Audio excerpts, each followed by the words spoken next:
Geometry का अकेला chapter है, दो चैप्टर हैं ज्योमेट्री के देखे जाए तो एक है आपका सिमिलर ट्रायंगल और एक है सर्कल्स। और सिमिलर ट्रायंगल और सर्कल्स दोनों ही चैप्टर बहुत ज़्यादा मुश्किल भी नहीं है और मुश्किल भी है। मुश्किल तो इसलिए नहीं है कि एनसीईआरटी कर लोगे तो ज़्यादा मुश्किल है ही नहीं, सिंपल सिंपल से क्वेश्चन है।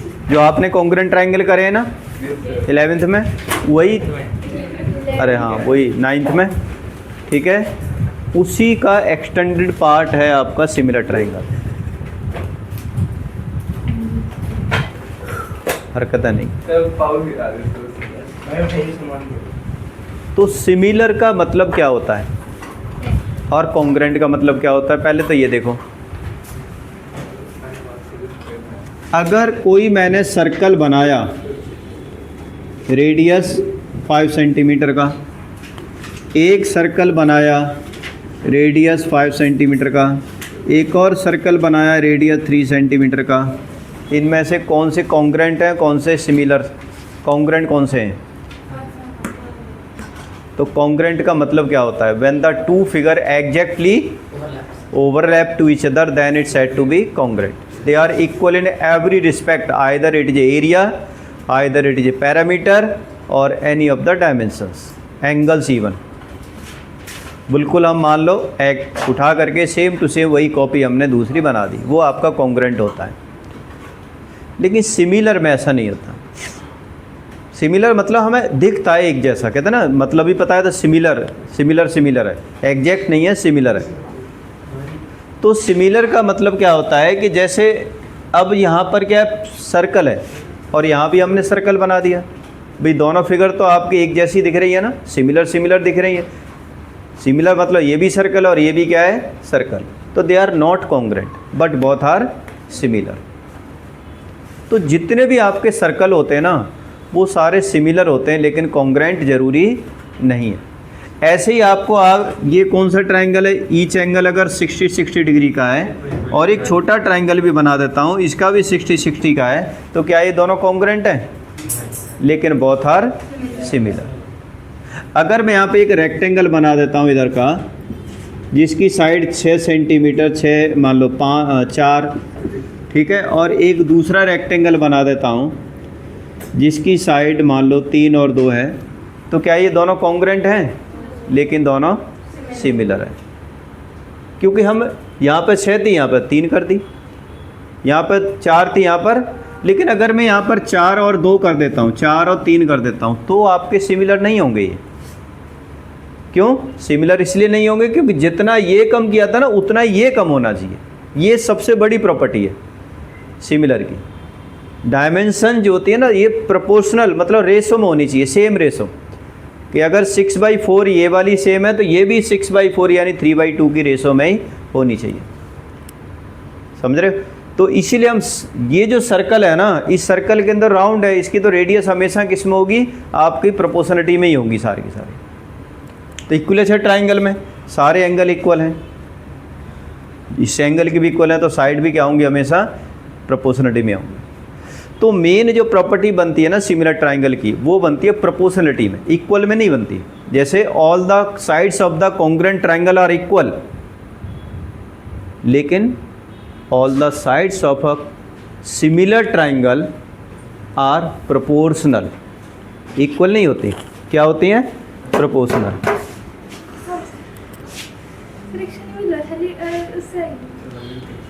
लगा दें तुम्हारे तो फिर डिजर्व।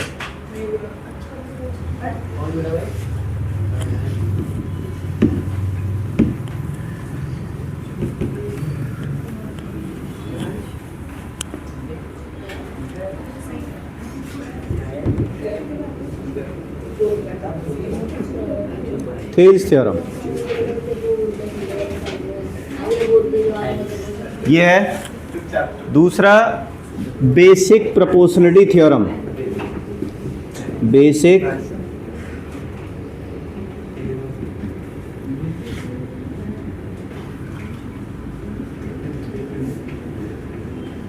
Theorem,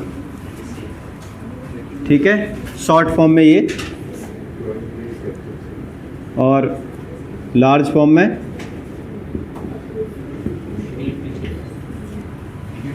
BPT. ठीक है, एमपीटी पढ़ी थी ना? क्या मतलब था उसका? महाप्रेत थ्योरम। और ये ना भूत प्रेत थ्योरम। ठीक है, तो हम जब भी आपको प्रॉपर्टी लगानी हो तो आप बाय थेल्स थ्योरम भी लिख सकते हो, बाय बीपीटी भी लिख सकते हो। जब भी हमें कोई प्रॉपर्टी अगर मान लो अप्लाइड करनी हो कहीं पर, जैसे वहाँ पर लिखते हैं ना बाय मिड पॉइंट थ्योरम, तो यहाँ पर दोनों में या तो बाय थेल्स थ्योरम लिख सकते हो या बाय बीपीटी थ्योरम लिख सकते हो। पूरा लिखने की ज़रूरत नहीं है आपको, यहाँ पर ये ऑफिशियल प्रॉपर्टी है बाय बीपीटी। ठीक है, नहीं थेल्स थ्योरम लिख दो, लेकिन इसकी स्टेटमेंट भी आपको याद होनी, सबसे बड़ी बात है स्टेटमेंट होना बहुत ज़रूरी है। ठीक है, स्टेटमेंट देखो, पहले मैं लिख देता हूँ फिर मिटा दूंगा, ध्यान रखना, क्योंकि अभी अभी जो सेकंड वाला वो हुआ है ना, कल परसों ही पेपर ख़त्म हुआ है मैथ का, उसमें 5 नंबर की दे रखी है, states and prove the BPT theorem, Thales theorem. State and prove the Thales theorem मतलब स्टेटमेंट भी लिखो और साथ में प्रूफ भी करो। तो स्टेटमेंट भी जरूरी है, 1 नंबर की स्टेटमेंट लिखने के लिए आती है इसकी। ठीक है,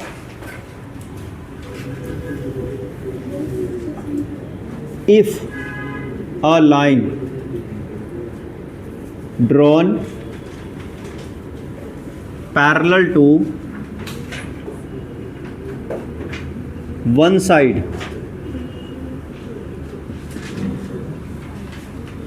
of a triangle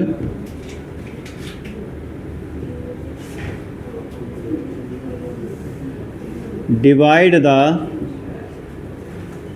yes लिखो, then it will divide the other two side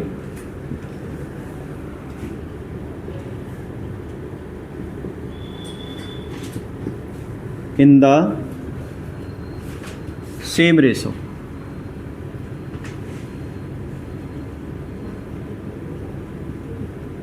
ये इसकी स्टेटमेंट है। If a line divide the, if a line drawn parallel to the one sides of a triangle then it will divide the other two side in the same ratio. ठीक है, मतलब समझो इसका क्या है। एक ट्राइंगल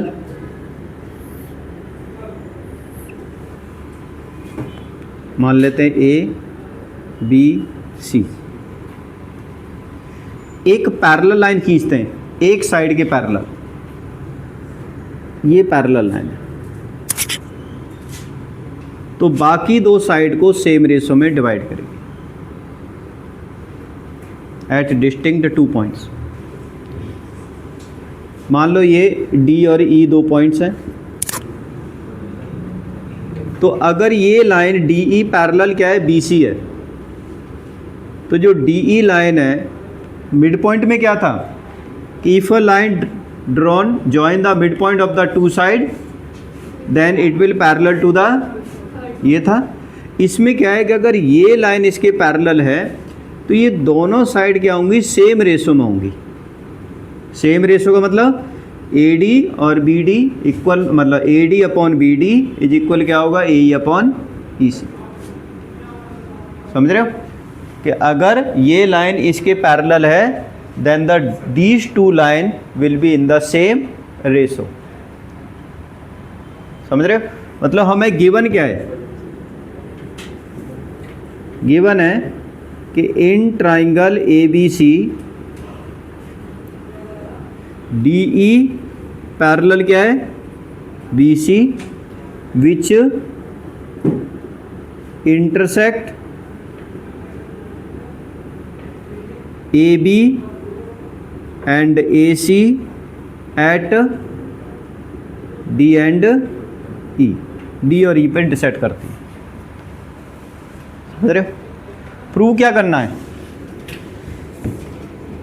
प्रूव करना है हमें कि A D upon B D is equal A E upon E C, ये प्रूव करना। A D upon B D is equal A E upon E C. ठीक है, अब हम क्या करेंगे, इसमें कंस्ट्रक्शन करेंगे। कंस्ट्रक्शन कैसे करोगे कि आप यहाँ से एक परपेंडिकुलर लाइन ड्रॉ करो, इस पर ए बी, मान लेते हैं ये ई एफ, और यहाँ से पूरी लाइन पर एक परपेंडिकुलर और ड्रॉ करो, ये भी परपेंडिकुलर है, ये मान लेते हैं जी। कंस्ट्रक्शन, ड्रॉ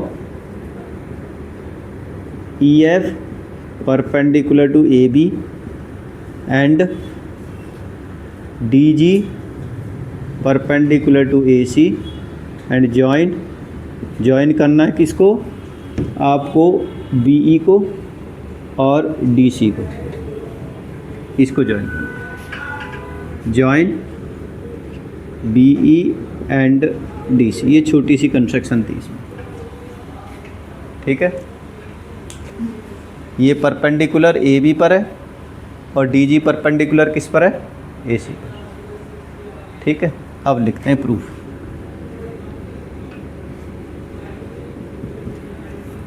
क्या प्रूव करना है आपको, A D upon B D is equal A upon B C.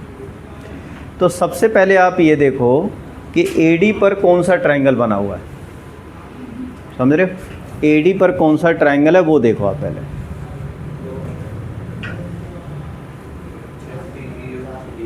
A D और बी डी पर, ए डी और बी डी पर कौन सा ट्रायंगल है, एक ए डी ई है और एक बी डी ई। कौन सा, ए डी ई और क्या ले लेंगे हम, बी डी ई। इन दोनों ट्रायंगल की ना एरिया रेशो निकाल लो, मतलब एरिया निकाल लो। क्या होता है एरिया ट्रायंगल का,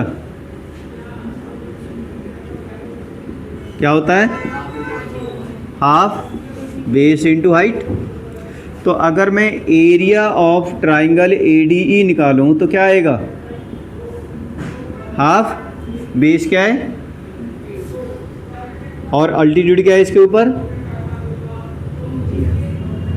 परपेंडिकुलर क्या है, ई एफ है ना। इसको फर्स्ट इक्वेशन मान लो। ठीक है, अब बी डी का area of triangle B D E क्या होगा, बी डी ई। बेस क्या हो गया आपका, बी डी हो गया। हाइट क्या होगी, ई एफ। हाइट क्या होगी, ई एफ। कैसे देखो, अगर मैं ऐसे ट्रायंगल बना देता हूँ और है ही ऐसे वे, तो अगर मान लो ये बी डी ई, या ऐसे लिख देता हूँ बी डी ई। ठीक है, तो अब इस पे बताओ परपेंडिकुलर कहाँ आएगा, यहीं आएगा ना। आगे बढ़ाएंगे तो यहीं तो आएगा, समझ रहे हो। तो इसलिए ऑब्ट्यूस जब भी एंगल होता है ना, उसका अल्टीट्यूड हमेशा बाहर ही होता है। ये पूरी लाइन पर ही माना जाएगा एक तरह से। इस पॉइंट से शॉर्टेस्ट डिस्टेंस जो होती है वो क्या माना जाता है, अल्टीट्यूड माना जाता है। तो इसीलिए तो हमने जो ई एफ खींचा है ना, वो ए डी पर नहीं खींचा, किस पे खींचा है, पूरा ए बी पे खींचा है। तो जो ए बी पर कहीं से कोई सा भी पॉइंट लेंगे हम, उसके लिए परपेंडिकुलर डिस्टेंस क्या मानी जाएगी, आपकी ई एफ ही मानी जाएगी, ध्यान रखना। ठीक है, इसलिए अगर हम बी डी ई का ट्राइंगल का एरिया निकालेंगे तो half B D multiplied by E F ही माना जाएगा। इसको मान लेते हैं सेकंड, दोनों को हम डिवाइड करते हैं, फर्स्ट को सेकंड से, तो क्या बनेगा आपका, area of triangle A D E divided by area of triangle B D E is equal half of A D into E F upon में half of B D into E F, क्या क्या cut गया, half से half cut गया, E F C F cut गया, क्या आ गया बी डी। इसको मान लेंगे थर्ड इक्वेशन। ठीक है, यहाँ तक आ गया। A D upon B D दोनों ट्राइंगल का एरिया रेस। अब दूसरा देखो, दूसरी साइड में देखो क्या निकालना है हमें, ए अपॉन ई सी निकालना है। अब ए और ई सी पर जो ट्राइंगल बने हैं ना, उनको कंसीडर करो, उनकी एरिया रेशो क्या होगी। अब देखो ए डी, इस पर ए ई पर कौन सा ट्राइंगल है, ए ई डी, और ई सी पर कौन सा ट्राइंगल है, सी ई डी। तो इन दोनों का एरिया रेशो निकाल लो। इस ए ई डी के लिए अगर बेस ए ई लेते हैं तो अल्टीट्यूड क्या माना जाएगा, ऐसे ही सी ई डी के लिए बेस ई सी लेते हैं तो अल्टीट्यूड भी क्या माना जाएगा आपका, डी। तो हम क्या लिखेंगे, सिमिलरली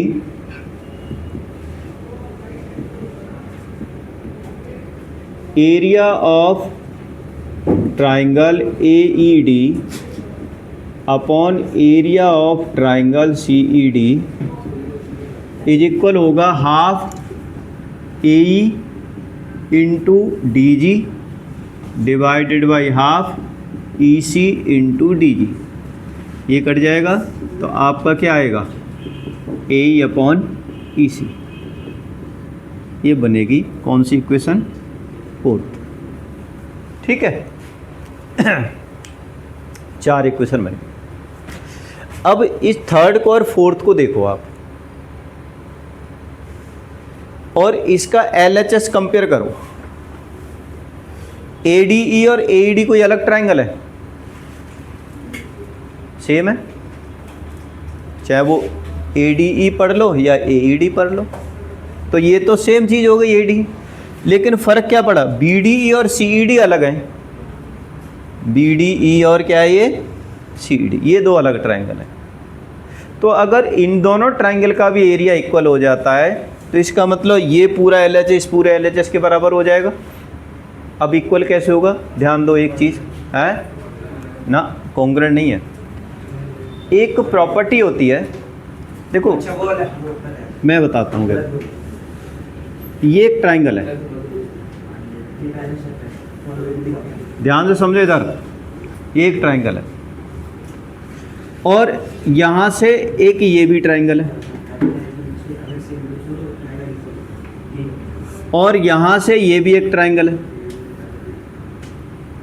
3 ट्राइंगल बना दिए और मैंने तीनों ट्राइंगल का बेस क्या ले लिया, सेम ले लिया, ए भी बेस है। बता सकते हो अल्टीट्यूड क्या होगा, मान लो ये परपेंडिकुलर है, अल्टीट्यूड हो गया। तो इस ट्राइंगल का भी अल्टीट्यूड क्या माना जाएगा, यही माना जाएगा, क्योंकि ये इस पॉइंट की ये पैरेलल लाइन है, दोनों पैरेलल लाइन के बीच में बने हुए हैं, तो हर जगह पर डिस्टेंस क्या होगी, सेम होगी। कंडीशन क्या है कि सारे सेम बेस से होने चाहिए और 2 पैरेलल लाइन के बीच में होने चाहिए। तो यहाँ पे भी अगर अल्टीट्यूड खींचते हो तो ये भी एच ही माना जाएगा, यहाँ अल्टीट्यूड खींचते हो तो ये भी एच ही माना जाएगा। और ट्राइंगल का एरिया क्या होता है, हाफ बेस इंटू हाइट। अब बेस तो सबका सेम है, ए भी हो गया, और हाइट भी क्या है सबकी सेम, तो इन सारे ट्राइंगल का एरिया क्या होगा, सेम होगा। ठीक है, तो ये प्रॉपर्टी होती है। पहले कभी ट्राइंगल 9th में एक चैप्टर होता था, बदकिस्मती से इस बार भी नहीं दिया वो चैप्टर, लेकिन वो मेरे हिसाब से सही चैप्टर था। ये था एरिया ऑफ पैरेललोग्राम, ठीक है ना। उसमें बाकायदा ये थ्योरम थी पूरा कि triangle on the same base and between the same parallel lines are equal in area. वो हमें यहाँ पे लिखनी पड़ेगी स्टेटमेंट, बस इतना है। लेकिन वो 9th में क्या थी, वो प्रूफ थी। लेकिन इस बार भी अब भी नहीं दिया इन्होंने, हो सकता है सेकंड पार्ट में दे दें, लेकिन मुझे नहीं लगता देंगे वो इस बार भी। अभी तो फर्स्ट पार्ट आया ना मैथ्स का, उसी में बाट लग रही है बच्चों की। तो इसको हटा देते हैं। अब हम यहाँ पर नई लाइन इंट्रोड्यूस करेंगे, ट्राइंगल BDE। देखो ये दोनों लाइन पैरेलल है, BDE ट्राइंगल देखो और ये CED ट्राइंगल देखो, दोनों का बेस सेम है, दोनों DE से बने और दोनों लाइन क्या है आपस में ये पैरेलल, इसलिए ट्राइंगल BDE और CED are on same base. तो यहाँ लिखेंगे triangle BDE and CED are on same base and between same parallel line.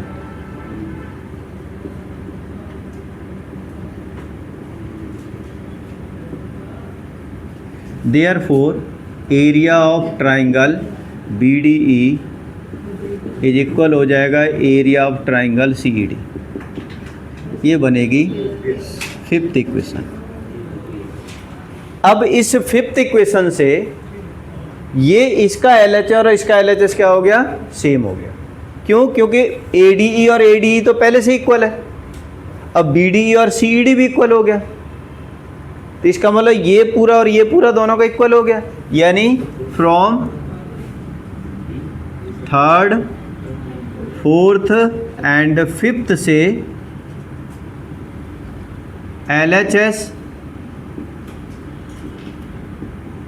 Of third is equal हो जाएगा LHS ऑफ फोर्थ। LHS किसके इक्वल है ये, ठीक है, और ये किसके इक्वल आ गया, AD अपॉन BD। तो इसके यहाँ पर हम क्या लिख सकते हैं, AD अपॉन इज इक्वल, इसका LHS किसके इक्वल है, इज इक्वल क्या हो जाएगा ये, हैंस ये छोटी सी थ्योरम थी, ठीक है। और है मैं कह रहा हूँ 5 नंबर ये फ्री के हैं तुम्हारे, हैं? अरे जब भाई क्या हो गया तुम्हें, यहाँ बार बार सुनते नहीं हो क्या, बेसिक हो या स्टैंडर्ड हो। और जब मैं तुमसे कह रहा हूँ कि देखो जो पेपर तुम्हारा पीछे हुआ इसका कन्वर्स देखो, अब ये बता दूँ कन्वर्स ना आपको प्रूव नहीं करना, लेकिन उसकी प्रॉपर्टी जरूर याद होनी चाहिए, ठीक है ना। तो वो कैसे करोगे, देखो जैसे BPT का हमने करा था, कन्वर्स ऑफ BPT लिखते थे ना, लेकिन प्रूव हमने उसका भी नहीं किया था। सॉरी MPT का कौन सी थी वो, हाँ महाप्रेत थ्योरम। तो अब यहाँ पर BPT में क्या है, कन्वर्स ऑफ BPT में इफ अ लाइन, ध्यान से सुनना, if a line divide the two sides of a triangle in the same ratio, ये line dividing the two sides of a triangle in the same ratio, then it will be parallel to the third side. यही converse है। पहले क्या था, ये जो line है ना ये पैरेलल थी, तो इन दोनों को सेम रेशो में डिवाइड कर रही थी। अब क्या है कि अब ये लाइन इन दोनों को सेम रेशो में डिवाइड कर रही है, तो ये क्या होगी, इसके पैरेलल होगी, ठीक है। ये कन्वर्स होती है कि अगर तुम किसी भी तरह से ये प्रूव कर दो कि जैसे ये 2 दे रखा है, ये 4 दे रखा है, ये 9 दे रखा है, 18 दे रखा है, तो क्या ये पैरेलल होंगी, क्या DE पैरेलल होगी BC के, कैसे 1/2 सेम रेशो आ गई, तो इसका मतलब ये लाइन इसकी क्या होगी, पैरेलल, ठीक है ना। अच्छा एक और ध्यान दो कि हमें प्रोपोर्शनलिटी सिर्फ ऐसे नहीं बनानी कि जैसे AD upon BD is equal AE upon EC, हम किसी भी तरह से प्रॉपर्टी बना सकते हैं। कैसे, AD अपॉन पूरा point AB is equal AE upon AC, corresponding part लेने। अगर आप AD अपॉन BD लिख रहे हो तो आप इसको EC अपॉन AE नहीं लिख सकते, मतलब ऊपर से स्टार्ट कर रहे हो तो आप ऊपर से स्टार्ट करोगे। अगर नीचे से स्टार्ट कर रहे हो, BD अपॉन EA लिख रहे हो तो आप EC अपॉन AE लिखोगे, ठीक है ना। ये ध्यान रखना, करस्पॉन्डिंग पार्ट तभी आपके बनेंगे।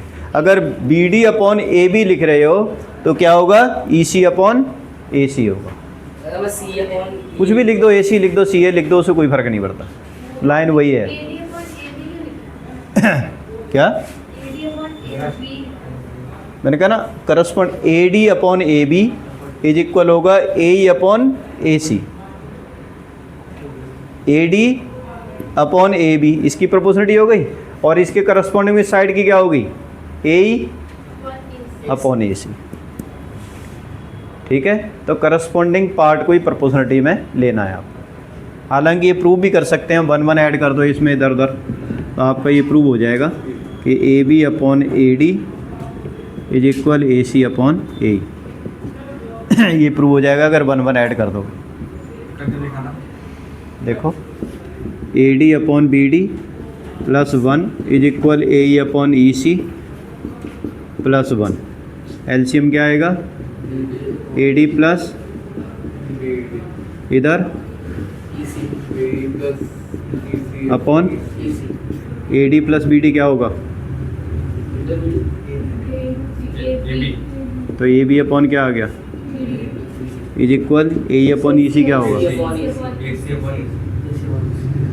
हो गया ना। ठीक है, अगर उल्टा कर दोगे तो वो हो जाएगा, कोई फर्क नहीं पड़ता।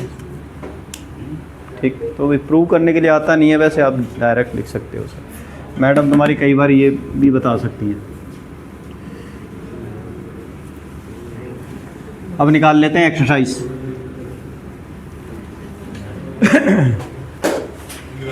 पहला क्वेश्चन थोड़ा मुश्किल है। पहले एनसीईआरटी। अच्छा ये बता दूं मैं तुम्हें, 90% क्वेश्चन, 90 क्या 95% क्वेश्चन अगर आएगा तो एनसीईआरटी से सिमिलर ट्रायंगल से ही आएगा, मतलब बाहर से नहीं आएगा। समझ रहे हो, बहुत स्ट्रॉन्ग चांस है कि अगर एक्स्ट्रा क्वेश्चन मान लो आया, क्योंकि सिमिलर ट्रायंगल थ्योरम के अलावा और भी तो आने 16-17 नंबर की पूरा ज्योमेट्री है, तुम्हारे 2 चैप्टर हैं, तो वो एनसीईआरटी से आएंगे। सर्कल के जरूर थोड़े डिफरेंट हो सकते हैं, लेकिन सिमिलर ट्रायंगल में बहुत चांस है एनसीईआरटी से आएगा। तो आपको एनसीईआरटी की दोनों एक्सरसाइज बिल्कुल अच्छी तरह, मतलब अच्छी तरह एक एक क्वेश्चन ढंग से आना चाहिए तुम्हें। ठीक है ना, तो हम एनसीईआरटी पे फोकस करेंगे पहले। तो पहला क्वेश्चन थोड़ा मुश्किल है, क्या लिखा हुआ है बताओ। In figure 6.17। अरे फिगर बोलो ना, इस फिगर में बताओ क्या क्या है। ABC लगे वो, अरे कपड़े ही पहना दिए हमने, ये लो। ठीक है, अब ये बताओ कितने हैं। ये 1.5, 3। अरे उसमें तो वैसे ही कर लेना, कौन सा सिमिलर है कौन सा क्या है, वो इसमें से कुछ नहीं आता है। कितना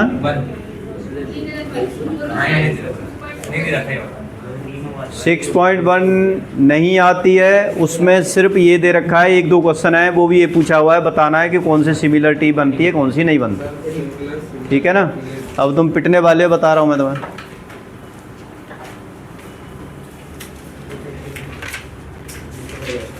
तो कैसे निकालेंगे इसे, ये 1.5, ये 3 है, ये 1 है, तो ये क्या होगा, लेकिन तमीज़ से निकालना है, ऐसे नहीं निकालना। ठीक है, थोड़ा रिस्पेक्ट देनी है इस क्वेश्चन को। उसके बाद पता है सबसे बड़ी बात, इस बार मैं बताता हूँ तुम्हें एक बात। अब आते हैं आगे, अगला क्वेश्चन क्या है, ये हो जाएगा ना, कैसे करोगे, क्योंकि DE पैरेलल क्या है BC, तो बाय BPT थ्योरम, BPT से AD upon BD is equal AE upon EC। तो आप लिखोगे 1.5 upon 3 is equal 1 upon x, cross का मल्टीप्लाई करोगे तो x की वैल्यू क्या आ जाएगी, 2 आ जाएगी। इस तरह से कर। ऐसे ही दूसरे वाला क्वेश्चन है, सेम टू सेम। अरे यार इसकी आवाज़ नहीं आती एक तो फ़ोन की। ट्राइंगल ABC के अंदर ML पैरेलल BC है और ये NL पैरेलल DC है। गिवन आपको लिख सकते हो एज इट इज़। प्रूव करना है क्या, AM upon AB is equal A N upon A D, ये प्रूव करना। Proof in triangle A B C M L is a parallel to B C by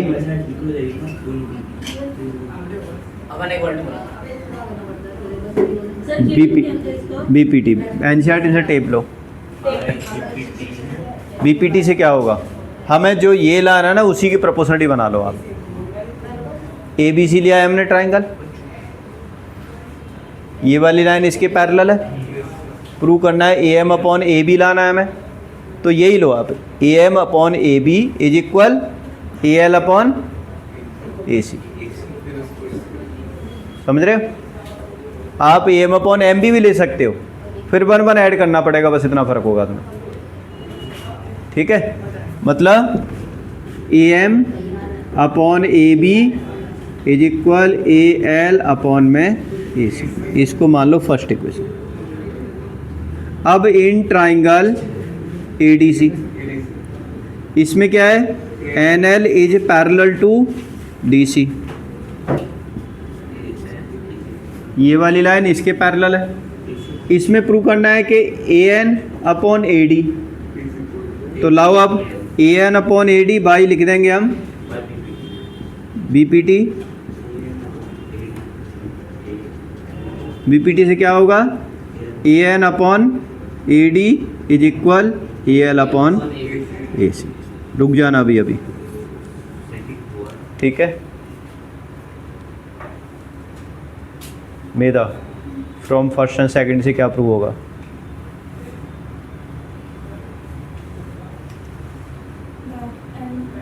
हैं क्या,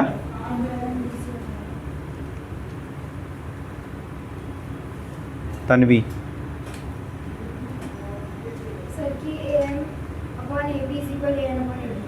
यहाँ नहीं हो गया, नहीं हो, क्लियर दिख रहा है, A L upon A C, L upon A C cut गया, तो ये कंपेयर होंगे ना। फिर